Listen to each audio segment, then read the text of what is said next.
क्षेत्र देख रहे हैं आप, आपके साथ मैं हूं लावनी विनीत। नया भारत बोलता कम है, ठोकता ज्यादा है, और यही किया है नए भारत ने।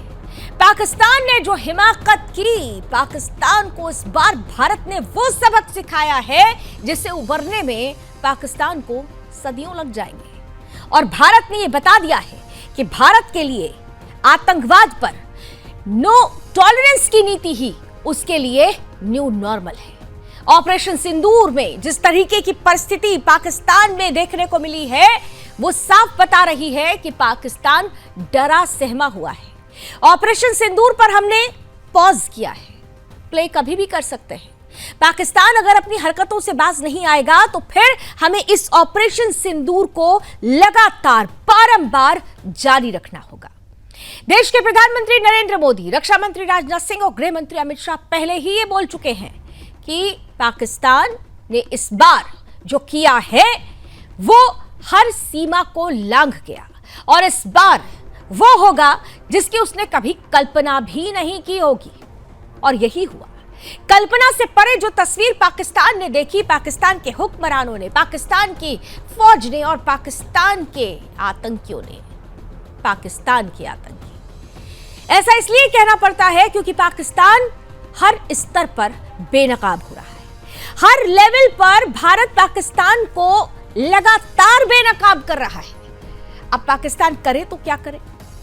भारत जिस तरीके से न केवल सैन्य ताकत से, न केवल कूटनीतिक सर्जिकल स्ट्राइक से मल्टी प्रोंग एक्शंस ले रहा है, ऐसे में पाकिस्तान को अब भारत की नकल करनी पड़ रही है।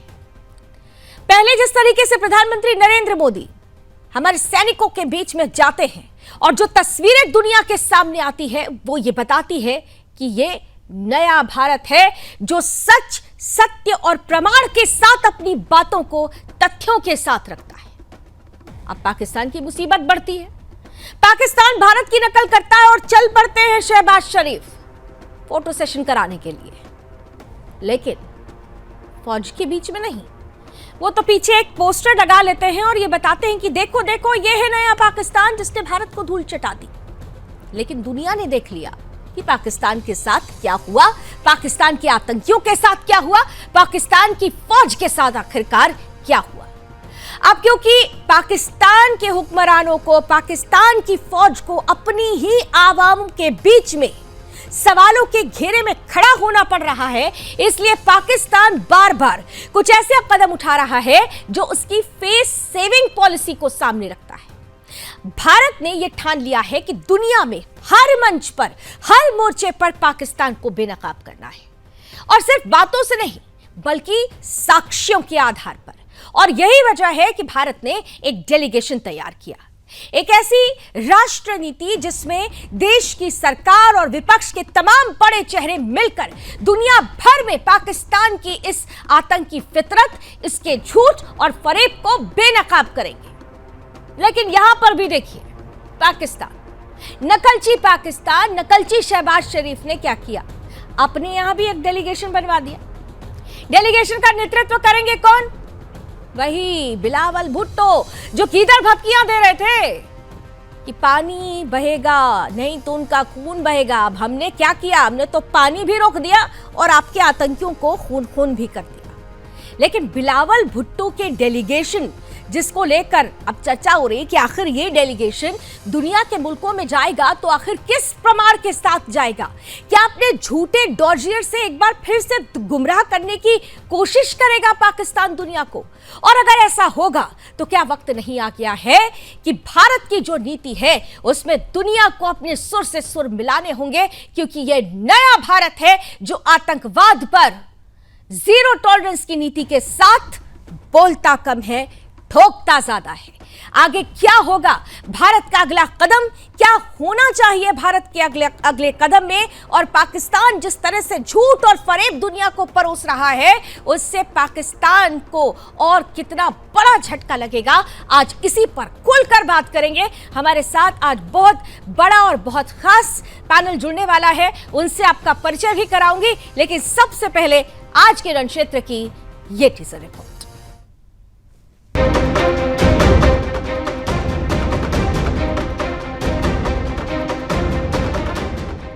सदियों से हिंदुस्तान की परछाई में चलने वाला पाकिस्तान अब एक बार फिर अपनी पुरानी औकात पर आ गया है। भारत के ऑपरेशन सिंदूर की गूंज अभी थमी भी नहीं थी कि नकलची पाकिस्तान ने एक बार फिर भारत की रणनीति की कॉपी करने की कोशिश की है। लेकिन इस बार खेल इतना आसान नहीं है, क्योंकि भारत की रणनीति सिर्फ योजना ही नहीं, संकल्प का परिणाम है और पाकिस्तान की नकल बस एक खोखली नौटंकी है। भारत ने जब आतंकवाद के खिलाफ वैश्विक मंचों पर पाकिस्तान को बेनकाब करने के लिए अपने 59 सांसदों की एक विशेष टीम बनाई, तो उधर मुल्ला मुल्क ने भी आनन फानन में एक डेलीगेशन खड़ा कर दिया, जिसका मुखिया बनाया गया बिलावल भुट्टो। वही बिलावल जो दुनिया भर में अपनी बेतुकी बयानबाजी के लिए कुख्यात है, जो सिंधु जल संधि पर कहता है या तो दरिया में पानी बहेगा या फिर उनका खून। लेकिन सवाल ये है कि बिलावल की टीम किस मुंह से आतंकवाद पर दुनिया से बात करेगी? क्या वो बताएंगे कि पाकिस्तान आज भी आतंक की फैक्ट्री बना बैठा है? क्या इस डेलीगेशन में इतनी हिम्मत है कि वो कह सके कि आईएसआई और पाक की फौज खुद इन दरिंदों को खाद पानी देती है? शायद नहीं। और अगर बताएंगे भी तो क्या ये दुनिया को दिखाएंगे कि उनके पास सबूत के नाम पर सिर्फ झूठ और फरेब है?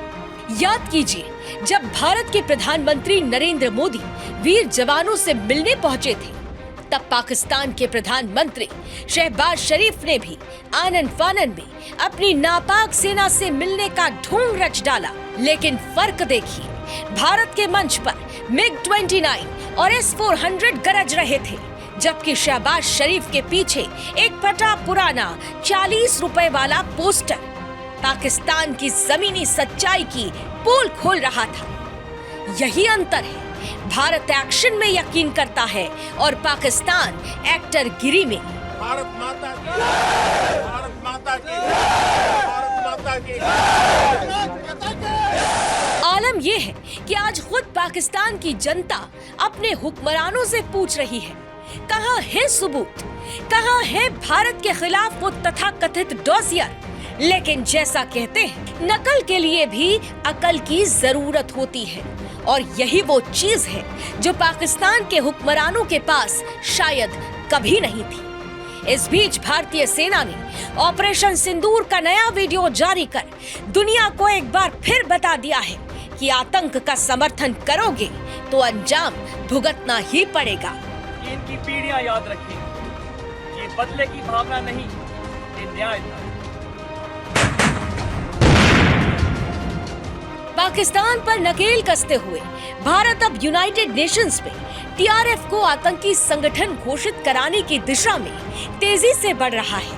और जब पाकिस्तान ने यूएनएससी में टीआरएफ का नाम हटवाने की कोशिश की, तो भारत ने 2-2 एतराज दर्ज कराकर उसकी औकात दिखा दी।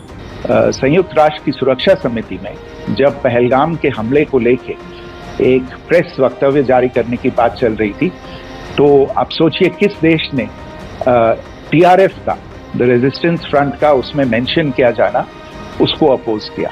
पाकिस्तान ने। वहीं अमेरिका के राष्ट्रपति डोनाल्ड ट्रंप के बयानों ने भी दुनिया में उनका तमाशा बना दिया। एक दिन दावा करते हैं मैंने युद्ध रोक दिया, दूसरे दिन कहते हैं कश्मीर मुद्दे का हल निकालूंगा, फिर कहते हैं मैंने परमाणु युद्ध टाल दिया, और 5वें दिन साफ मुकर जाते हैं कि नहीं, मैंने तो कुछ नहीं किया, बस मदद की। लेकिन भारत अपनी बातों से मुकरता नहीं है। भारत ने ये स्पष्ट कर दिया है कि कश्मीर और सीजफायर जैसे मुद्दे भारत और पाकिस्तान के द्विपक्षीय विषय हैं और किसी तीसरे पक्ष की इसमें कोई जरूरत नहीं है। अरसे से यही राष्ट्रीय पक्ष रहा है कि भारतीय केंद्र शासित प्रदेश जम्मू और कश्मीर से संबंधित किसी भी मुद्दे को भारत और पाकिस्तान को द्विपक्षीय तरीके से ही हल करना है। इस नीति में कोई बदलाव नहीं हुआ है। जैसा कि आप जानते हैं, लंबित मामला केवल पाकिस्तान द्वारा अवैध रूप से कब्जा किए गए भारतीय क्षेत्र को खाली करने का है। हिंदुस्तान का रुख साफ है। पीएम मोदी ने पूरी दुनिया को स्पष्ट संदेश दे दिया है कि टेरर और टॉक या फिर टेरर और ट्रेड एक साथ नहीं चल सकते। टेरर और टॉक एक साथ नहीं हो सकते। टेरर और ट्रेड एक साथ नहीं चल सकते और पानी और खून भी एक साथ नहीं बह सकता। अब नकलची पाकिस्तान की हर चाल पर भारत की कड़ी निगरानी है।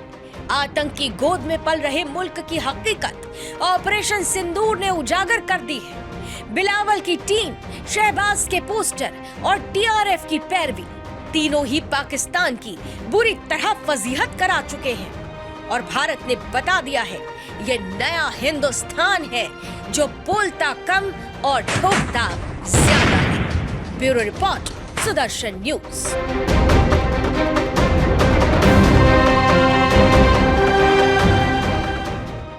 तो भारत ने ये बता दिया है कि पाकिस्तान की असली औकात क्या है। भारत ने ये बता दिया है कि किस तरीके से न्यू नॉर्मल की पॉलिसी ऑपरेशन सिंदूर ही रहेगी और भारत ही आगे दुनिया को बताएगा कि पाकिस्तान किस तरीके से कहता कुछ है, करता कुछ है, दिखाता कुछ है और पर्दे के पीछे की कहानी आज भी सिर्फ और सिर्फ आतंक और आतंकियों के पनाहगार वाली ही है। और ऐसी स्थिति में भारत का अगला एक्शन क्या हो सकता है, क्या होना चाहिए, ये तमाम मुद्दे आज चर्चा का विषय। और आज जिनके साथ ये बड़ी चर्चा होगी, आज का बड़ा गेस्ट पैनल, ओपन कीजिए आज के गेस्ट पैनल और स्वागत करते हैं हमारे साथ। मैं देख पा रही हूँ हमारे साथ जुड़ चुके हैं जाने माने रक्षा विशेषज्ञ हैं, वीर चक्र प्राप्त कर्नल टीपीएस त्यागी सर। जय हिंद सर, बहुत स्वागत है। साथ ही साथ हमारे साथ जाने माने रक्षा विशेषज्ञ wing commander Prafull Bakshi sir जुड़ चुके हैं। जय हिंद सर, बहुत स्वागत है। साथ ही साथ जाने माने रक्षा विशेषज्ञ और बहुत खुलकर बोलते हैं और मूंछों पर ताव देते हैं, स्वागत करते हैं विंग कमांडर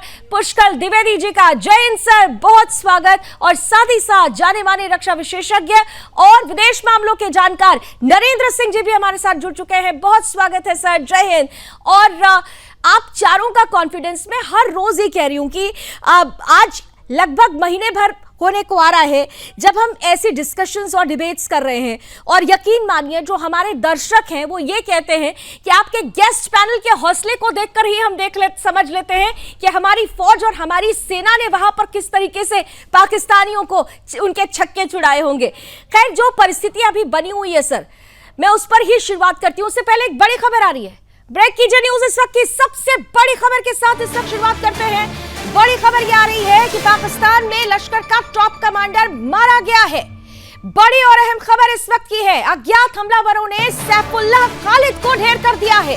पाकिस्तान में ही सैफुल्लाह का खात्मा हुआ है। सैफुल्लाह खालिद को गोली मारकर ढेर किया गया है। नेपाल में लश्कर का यह हैंडलर था और भारत विरोधी गतिविधियों में शामिल था। बड़ी और अहम खबर इस वक्त आपकी टीवी स्क्रीन पर है। पाकिस्तान में मारा गया लश्कर का टॉप कमांडर सैफुल्लाह, जिसे अज्ञात हमलावरों ने गोली मारी है। नेपाल में रहकर भारत विरोधी गतिविधियों के लिए तमाम जो खाका खींचा करता था, यह वही लश्कर का हैंडलर है जिसे पाकिस्तान में गोली मारी गई है।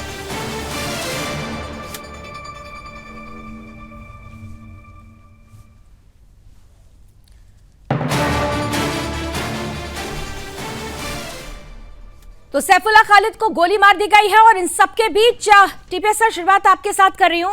पाकिस्तान एक के बाद एक एक्सपोज हो रहा है और अब देखिए हालत यह है कि उसको हमारे ही रास्ते पर चलना पड़ रहा है। ये बार बार नकल करके आखिर पाकिस्तान साबित क्या कर पाएगा? टीपीएस सर, सवाल मेरा आपसे। जी जी जी जी जी नकल करने के लिए भी अकल की जरूरत होती है।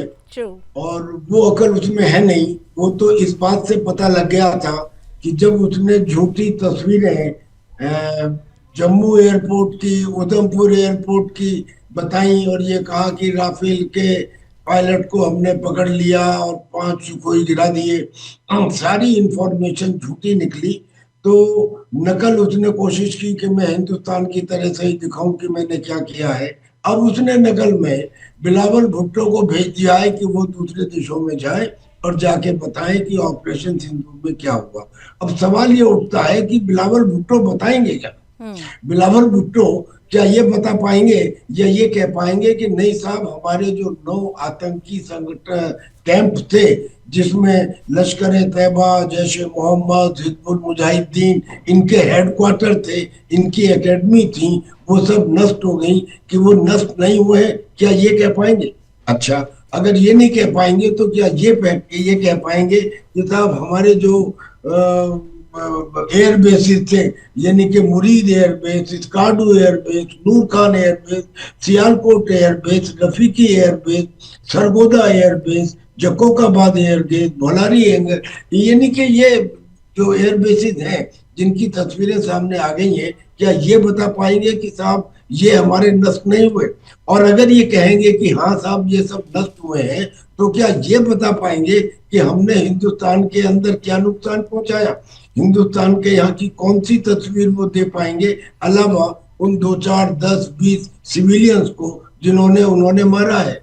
यानी कि मेरे को ये समझ में नहीं आ रहा कि अगर हमारा डेलीगेशन जा रहा है, पहली बात तो हमारे 7 डेलीगेशन जा रहे हैं, उनका एक बिलावल भुट्टो जा रहा है, वो बिलावल भुट्टो जिसे खुद पाकिस्तान के लोग भी सीरियसली नहीं लेते, जो ये कह रहा था कि सिंधु नदी में या तो पानी, हमारा पानी बहेगा, नहीं तो उनका खून बहेगा, और वही जो 48 घंटे बाद बदल गया कि हमें हिंदुस्तान के साथ बात करनी चाहिए। इस किस्म के आदमी की पर्सनैलिटी जिसे सीरियसली पाकिस्तान में नहीं लिया जाता, क्या उसे दूसरी कंट्रीज की एम्बेसीज के अंदर कोई तरजीह दी जाएगी? और मान लिए दी भी गई तो क्या वो तरजीह झूठ के ऊपर आधारित होगी?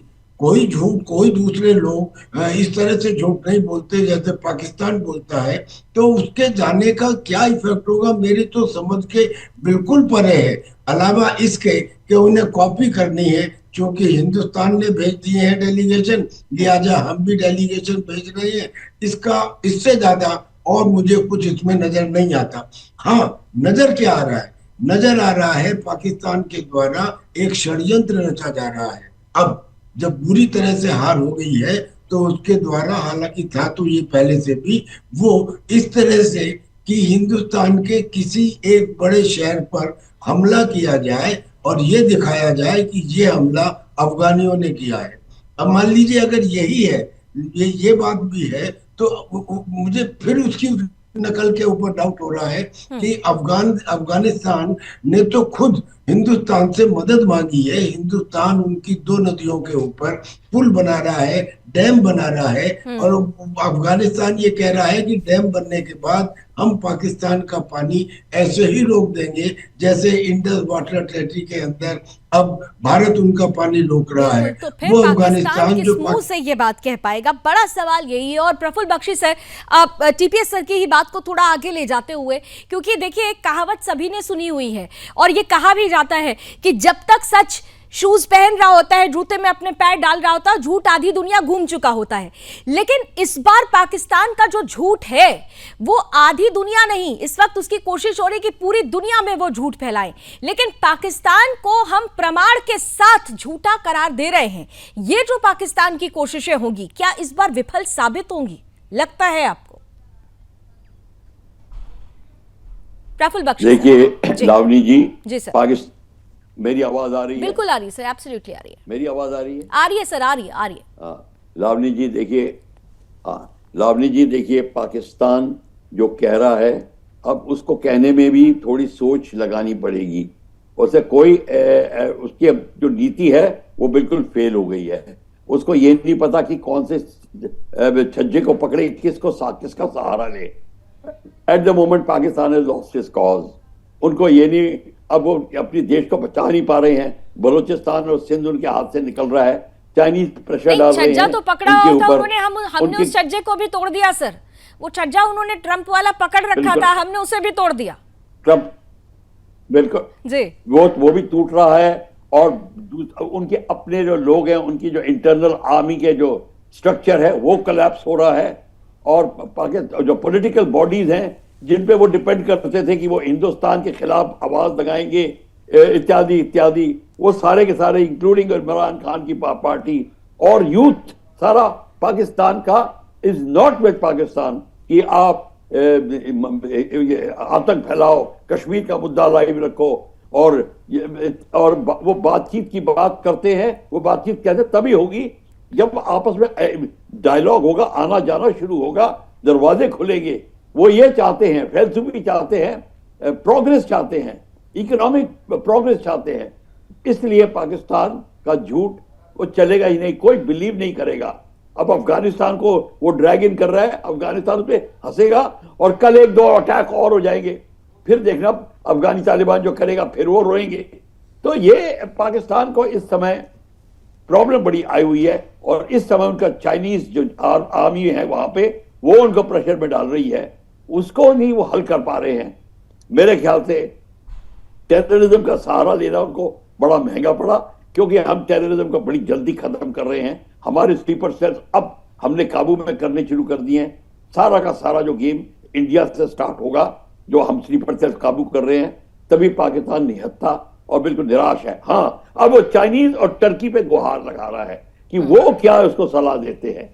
चाइनीज अपने वेपन सिस्टम को चेंज करेगा, कुछ और करेगा, टर्की देगा। दोनों भी डरे हैं, इतनी नेगेटिव पब्लिसिटी दोनों को ही है बरख्तियार की। Chinese weapon air defence systems की, वहां पे ऑफेंसिव सिस्टम जो बरख्तियार है उसमें उसकी नेगेटिव पब्लिसिटी हुई है।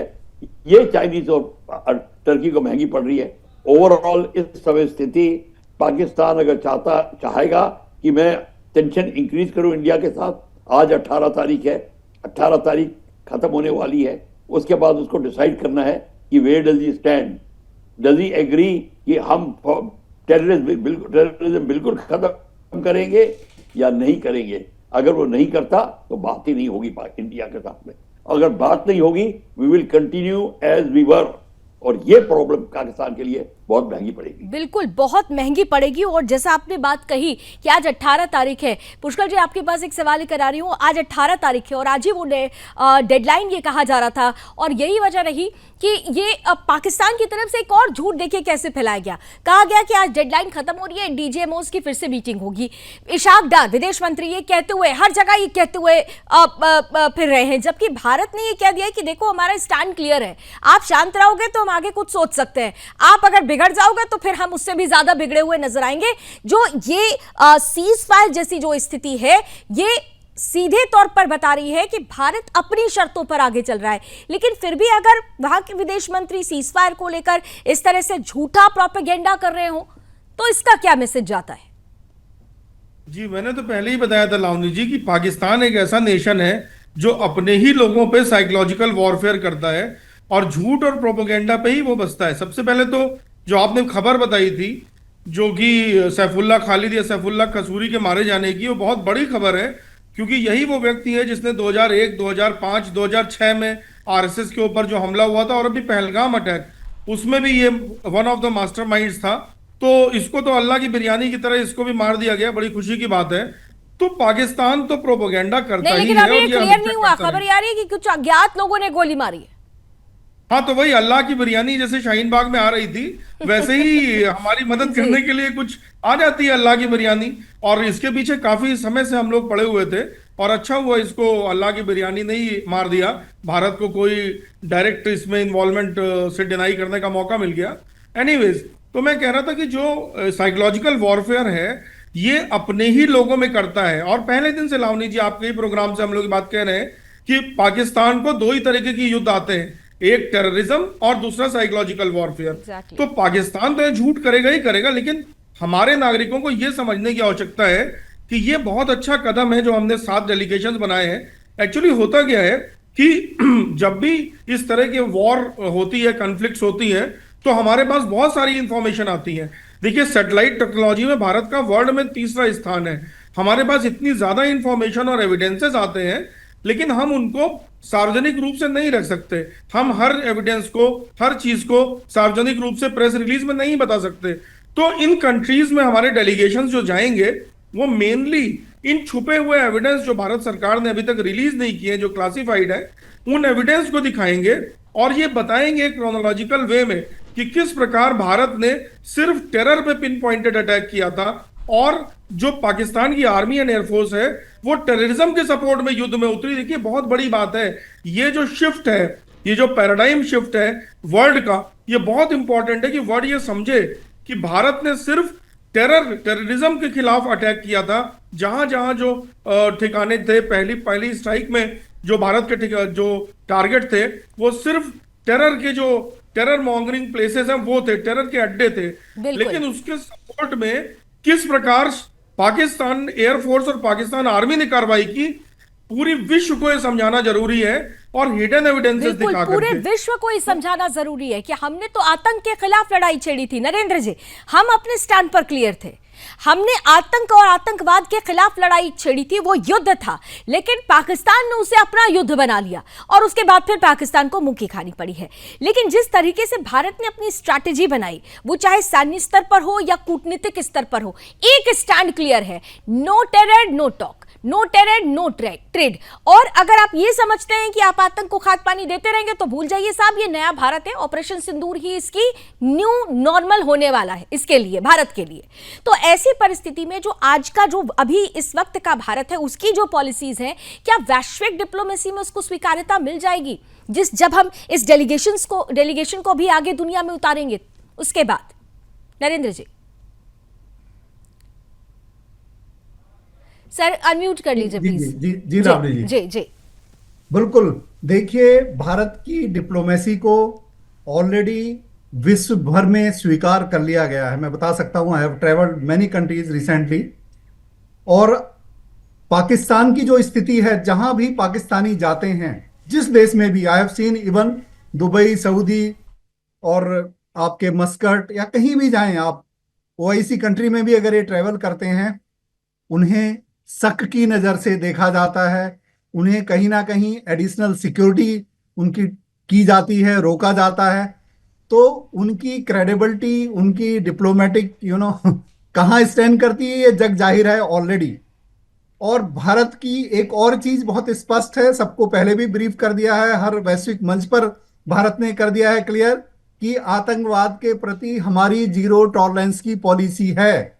प्रधानमंत्री जी ने अपने संबोधन में बिल्कुल स्पष्ट कर दिया कि टेरर और टॉक, टेरर और ट्रेड, पानी और खून कभी एक साथ नहीं बह सकते। टेरर और टॉक एक साथ नहीं हो सकती, टेरर और ट्रेड नहीं हो सकता। इट मींस आतंकवाद के प्रति भारत की पॉलिसी जीरो टॉलरेंस की है और वो उसी पर आगे बढ़ेगा। हमारे जिस तरह से हमने अपने डेलीगेशंस बनाए हैं पूरे विश्व को, और जो की कंट्रीज हैं वहां पर एक बड़ा डेलीगेशन, हम 7 डेलीगेशन भेज रहे हैं अलग अलग देशों में। तो भारत के पास बताने के लिए सारे प्रूफ हैं। अमेरिका में तो 9/11 हुआ था, बट हमारी 9 प्लेसेस में सर्जिकल स्ट्राइक, तो पहले भी बहुत सारे प्रूफ रखे थे। देखिए, सवाल यह है कि भारत हमेशा प्रमाणों की बात करता है। प्रमाण तो हम पहले भी वैश्विक मंचों पर रख चुके हैं, प्रमाण तो हम बहुत बार कुछ ऐसे आतंकवादियों के लिए रख चुके हैं जिसको बार बार चीन ने बचाने का प्रयास किया। तो अब यह है कि उन प्रमाणों में और अब जो प्रमाण रखे जाएंगे वो कितने ठोस तरीके से रखे जाए, ये बहुत महत्वपूर्ण हो जाता है। मोटो कोई सम्मान દેશના વડાપ્રધાન ક્યારેય ના આપી શકે। એટલા માટે હું ગાંધીનગર લોકસભા ક્ષેત્રના સૌ નાગરિકો વતીથી શ્રી નરેન્દ્ર મોદીજીને અને આપણી સેનાના વીર જવાનોને અનેક અનેક બધાઈ આપી શુભકામનાઓ આપવા માંગુ છું મિત્રો। અને આજે જે 1070 પરિવારોને ઘરનું ઘર મળ્યું છે, એ સૌને આ નવા ઘરમાં તમે સૌ સુખ શાંતિ ને સમૃદ્ધિથી રહો, એવી અમારા સૌ મંચ વતીથી શુભકામનાઓ આપી મારી વાત પૂરી કરું છું। મારી तो गुजरात दौरे पर हैं और खास तौर पर हमारी सेना ने जो किया है, दुनिया में जिस तरीके से भारत का नाम रोशन हो रहा है, आतंक के विरुद्ध जो लड़ाई और जो सैन्य ताकत दुनिया ने देखी है, उसका जिक्र करते हुए गृहमंत्री अमित शाह यहां पर नजर आ रहे थे। इन सबके बीच हम आपको एक वीडियो दिखाना चाहते हैं और आपने ये वीडियो आप देखिए और अंदाजा लगाइए कि जब हमारी तीनों सेनाएं संकल्पित होकर दुश्मन से सीधे सामना करती हैं तो किस तरीके से दुश्मन पानी पानी हो जाता है। और ये सेना तो पानी की ही सेना है। नेवी ने एक वीडियो जारी किया है, आपके सामने रखना चाहते हैं। वचन नहीं तूने माना, मैत्री का मूल्य न पहचाना, तो ले मैं भी अब जाता हूँ, अंतिम संकल्प सुनाता हूँ, याचना नहीं अब रण होगा, जीवन जय या कि मरण होगा, टकराएंगे नक्षत्र हर, बरसेगी ऊपर वर्दी हर, अणशेष नाद का डोलेगा, निकराल काल मुंह खोलेगा, दुर्योधन ऐसा होगा फिर कभी नहीं जैसा होगा, भाई पर भाई लूटेंगे, माया लूटेंगे, सौभाग्य मनुष्य के लूटेंगे, और आखिर की ऊंचाई होगा, हिंसा का पर्याय होगा।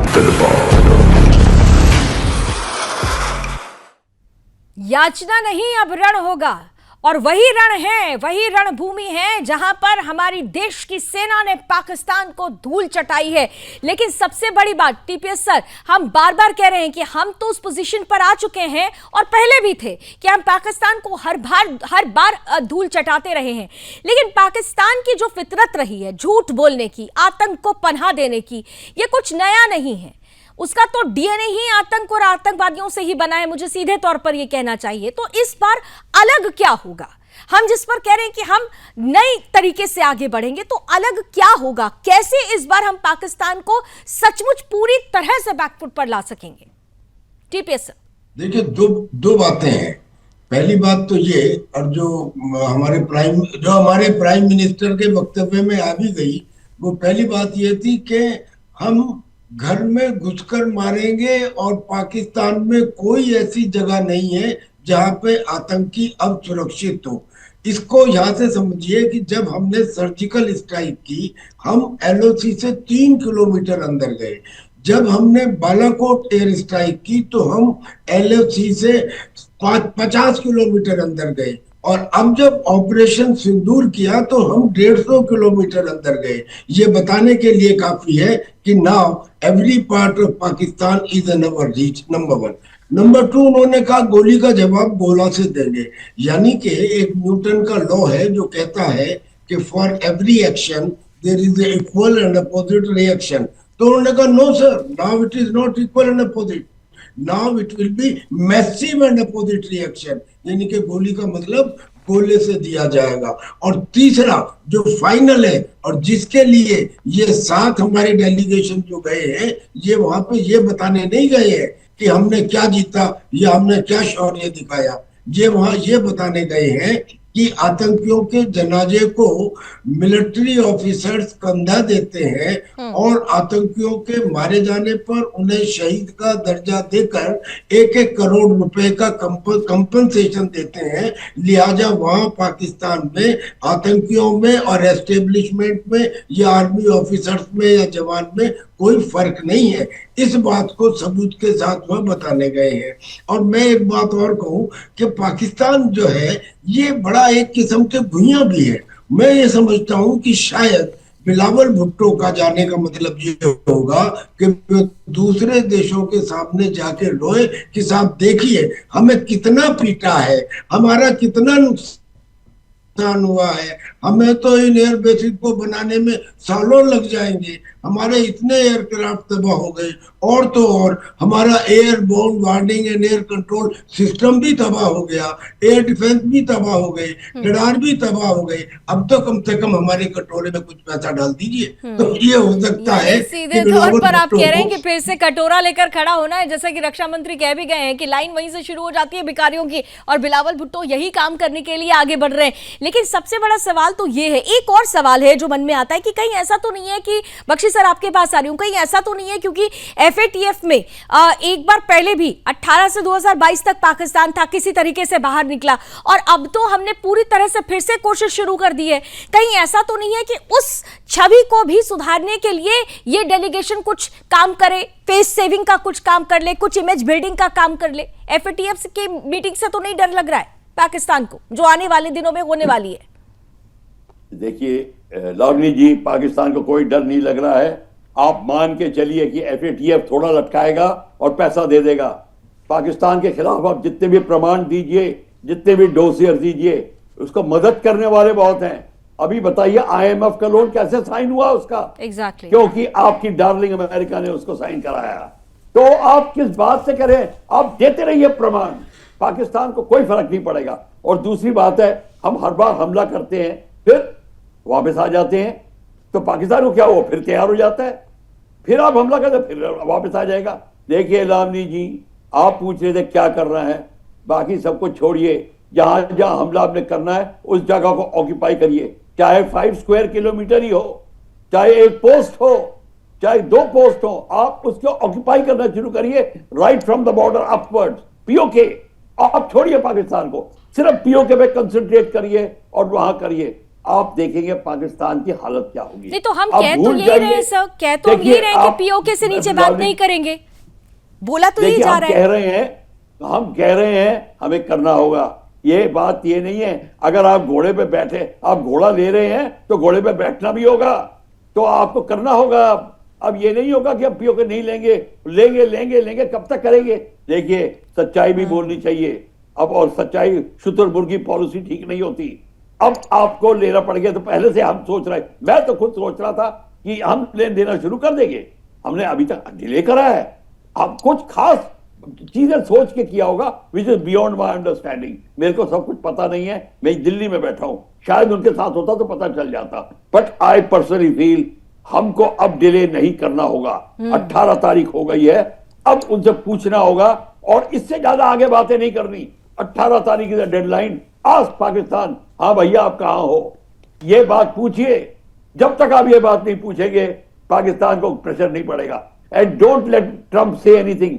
ट्रंप अगर कहता तो ट्रंप से पूछिए क्या करें हम, आप जो बात कर रहे हो हम क्यों ना करें, और आप दखलंदाजी मत करिए। हमको डायरेक्ट बोलना पड़ेगा, हमारी हस्ती है, हमारा स्टेटस है, हमको क्या किस बात की चिंता है। अगर ये हमने पीओके को पहले लेना शुरू कर दिया होता तो अब उनकी एंट्री खत्म हो जाती और हमने दूसरी सुस्ती दिखाई अपने स्लीपर सेल पे। मैं रोज की तरह तोते की तरह रखता हूं, आज भी बोल दूंगा, पाकिस्तान की ताकत हमारे स्लीपर सेल्स हैं, उनके ये हाफिज वाफिज नहीं है, ये हमारे स्लीपर सेल्स हैं जो घर में उनको बैठा के उनको खिला पिला के जो तंदुरुस्त करके हफ्तों हफ्तों महीनों रखते हैं, वो है प्रॉब्लम। और वो है कश्मीर से कन्याकुमारी तक। आप सोचे सिर्फ श्रीनगर में है, आप भूल जाइए, आप right from Delhi downward everywhere you will find them who are supporting them. हमारे डर क्या आजकल कुछ नहीं। हालांकि स्लीपर सेल्स पर भी आस्तीन के जो सांप है उन पर भी प्रहार शुरू हो गया। लेकिन आपने बिल्कुल सही बात कही और यही बात शुरू से कर्नल सर भी यही कहते रहे हैं कि देखिए सोचने से काम नहीं चलेगा, एक्शन करके दिखाना होगा। पुष्कर जी देखिए तवा गर्म है और इसी वक्त प्रहार करना होगा। पीओके लेंगे लेंगे वाकई है तो हम भी बहुत दिनों से सुन रहे हैं, लेकिन कब लेंगे, समय तो आना चाहिए था और ये समय है, यही समय है, सही समय है, तो फिर किस बात की देरी। ये सारा प्रीकर्सर बन रहा है, ये सारा एक पृष्ठभूमि बना रहा है पीओके लेने की। देखिए पहले क्या होता था कि हमने सुना है कि क्षमा शोभती उस भजन को जिसके पास गरल हो। पहले क्या होता था कि हम बताते थे कि भाई हमारे पास है विष, हम काट सकते हैं, ये एविडेंस ले लो, क्या हम काटें। अब चीजें चेंज हो गई है, अब हम पहले काट रहे हैं और उसके बाद इस दुनिया को दिखा रहे हैं कि भाई हमने क्यों काटा। तो अभी देखिए जो पीओके को लेना है, मैंने तो आपके चैनल में मैं शुरू से कह रहा हूं कि पीओके से नीचे बात नहीं होनी चाहिए, और उसके बाद सरकार ने भी घोषणा की बिल्कुल पीओके को लेना उसी की पृष्ठभूमि बन रही है। जब तक अंतरराष्ट्रीय समुदाय एक सिरे से इस बात को समझ नहीं लेगा कि हम पीओके को क्यों लेना चाहते हैं, अंतरराष्ट्रीय समुदाय को इतना ज्यादा कॉन्फिडेंस में लेना जरूरी क्यों है। हमको अपनी लड़ाई तो स्वयं से लड़नी, खुद से लड़नी होगी ना, हमें दूसरे के सहारे अपनी लड़ाई थोड़ी लड़नी है, हमें अपनी लड़ाई खुद लड़नी है। इंडिया फर्स्ट की पॉलिसी के साथ आगे बढ़ना, और अगर इंडिया फर्स्ट में पीओके है तो फिर इस पॉलिसी पे हम आगे बढ़े। क्यों हम दुनिया के देशों को ये अब स्वीकारिता के लिए मनाने के लिए आगे बढ़े। सवाल तो ये है ना पुष्कर जी। हाँ जी जी पुष्कर जी बोल लीजिए, मैं आ रही हूँ बख्शी सर, इसके बाद आगे। हाँ पुष्कर जी बोलिए। जी मैं ये कह रहा हूँ कि आजकल के अंतरराष्ट्रीय परिप्रेक्ष्य में, और जहां पे आईसीबीएम वेपन्स सभी कंट्रीज के पास हैं, इंटरकॉन्टिनेंटल वेपन्स हैं, वहां पर के एक व्हाइट वॉरफेयर की जो अवधारणा है, यानी कि सांप भी मर जाए और लाठी भी ना टूटे, उसके तहत मुझे लगता है ये सरकार सही कर रही है। और आप देखिएगा 6 महीने के अंदर आपको रिजल्ट मिलेंगे इसके। ठीक है बख्शी सर, सहमत हैं आप पुष्कर जी से? देखिए अगर 6 महीने का वो कह रहे हैं, अब हमें कोई प्रॉब्लम नहीं है, 6 महीने भी रुक सकते हैं, हम कहां कह रहे हैं हम नहीं रुकेंगे। पर मैं ये एक बात बता दूं, आप किस बड़ी कंट्री में चले जाइए, maximum countries are supporting Pakistan, not India. आपका चाइना, सारे एलाइज ऑफ चाइना, टर्की, उसके सारे इस्लामिक कंट्रीज, इंडोनेशिया, मलेशिया, कौन नहीं सपोर्ट कर रहा पाकिस्तान को? आप हम किस बात से बात करें? हमें कौन सपोर्ट करेगा? अमेरिका तक नहीं सपोर्ट कर रहा, आप तो ग्रेट ब्रिटेन नहीं सपोर्ट कर रहा। बिल्कुल, यानी साथ में सब दिखने लगा है, बिल्कुल दिखने लगे। फाइलें लेके किसके पास जाओगे? डोजियर किसको दोगे? नरेंद्र जी, सवाल यही है कि डोजियर किसके सामने रखना? यहाँ तो दिख रहा है कि पाकिस्तान के सपोर्टर्स कौन है, उनको ऑक्सीजन देने वाले कौन है, उनका सपोर्ट सिस्टम कौन बने हुए हैं, तो फिर उनके सामने प्रमाण रखने का क्या फायदा? प्रमाण नहीं चलेगा। एक नियम होता है लीडरशिप का कि लॉ ऑफ सॉलिड ग्राउंड, आपको कोई भी काम करना है और भारत इसी के लिए जाना जाता है। देखिए, हमारा जो भी ऑपरेशन सिंदूर रहा, उसकी प्लानिंग, उसकी डिस्कशन, टाइमिंग्स, इंफॉर्मेशन, जितनी भी इंटेलिजेंस इंफॉर्मेशन थी, हर चीज को हमने इतने ठंडे दिमाग से वेल प्लान करके एग्जीक्यूट किया, तो विश्व में एक अलग ही मिसाल बन गई है। ये 9 और ये 11, उन 9 आतंकी ठिकानों पर और 11 एयर बेसिस पे जो हमला है, ये अपने आप में विश्व को मैसेज देने वाला है। और अब जो इस आज भारत जो कर रहा है, वेरी गुड, होगा ये 71 रिपीट होगा, और 2 नहीं इस बार 4 टुकड़े होंगे। मुझे पूरा भरोसा है। बख्शी सर, हमें थोड़ा और धैर्य रखना होगा, और हम आश्वस्त हैं कि जो बिल्कुल जैसा अभी, अरे सर, धैर्य कितना रखें, यही तो बात है ना। धैर्य रखते रखते पहलगाम हो गया। धैर्य रखते रखते अभी आगे क्या होगा आप ये मत सोचिए। वो पाकिस्तान है, जब तक कहते हैं ना कि जहरीले सांप का फन जब तक आप कुचलेंगे नहीं, वो रह रहकर आपको डसता रहेगा, और पाकिस्तान के साथ यही परिस्थिति है। जी देखिए, अगर चलिए कर्नल सर, जल्दी से 20 सेकंड में समाप्त करना चाहेंगे पाकिस्तान को लेकर, फन कुचलना बहुत जरूरी होगा। मैं ये बताना चाह रहा हूं, जो बख्शी जी कह रहे थे कि चलिए, मुझे लगता है कि शायद कुछ ऑडियो प्रॉब्लम। जी, अमेरिका भी अच्छे और बुरे आतंकवाद में फर्क करता है। आज अमेरिका ने अपने वॉशिंगटन एडवाइजरी बोर्ड में 2 आतंकियों को शामिल किया है, 2 आतंकियों को, जिनको खुद अमेरिका में। बिल्कुल, तो वो अमेरिका अगर आतंकियों को शामिल करे तो फिर उसके सामने, या दुनिया के वो तमाम मुल्क जिनका जिक्र हो रहा है, उनके सामने इस डॉजियर का क्या काम होगा। हालांकि हम ये जरूर कहेंगे कि वैश्विक स्तर पर ये जरूरी होता है कि अपनी नीतियों को उस मंच पर रखें, लेकिन इतना जरूर है कि नीतियों में अपनी नियति तय करने के लिए नियत भी स्पष्ट रखनी होगी कि हमें अपनी लड़ाई खुद लड़नी है। बहुत बहुत धन्यवाद आप सभी का हमारे साथ जुड़ने के लिए और बहुत महत्वपूर्ण बातें हमारे बीच रखने के लिए। हम रणक्षेत्र खत्म करें उससे पहले एक बड़ी खबर आपके सामने रख देते हैं। बड़ी और अहम खबर यह है कि सांसदों के डेलीगेशन को विदेश सचिव विक्रम मिस्री ब्रीफ करेंगे। जो डेलीगेशन जाने वाला है 20 और 23 मई को 2 चरणों में यह ब्रीफिंग होगी, जिसे विदेश सचिव जिसमें जानकारी देंगे सांसदों को। संसद के अंदर 2 चरणों में सांसदों को ब्रीफ दी जाएगी। विक्रम मिस्री ऑपरेशन सिंदूर से जुड़ी हुई एक बात 20 और 23 मई को सांसदों के बीच रखेंगे। और चलिए, इसी के साथ रणक्षेत्र में भी बस इतना ही। देश और दुनिया की तमाम खबरों के लिए आप जुड़े रहिए सुदर्शन न्यूज के साथ। जय हिंद।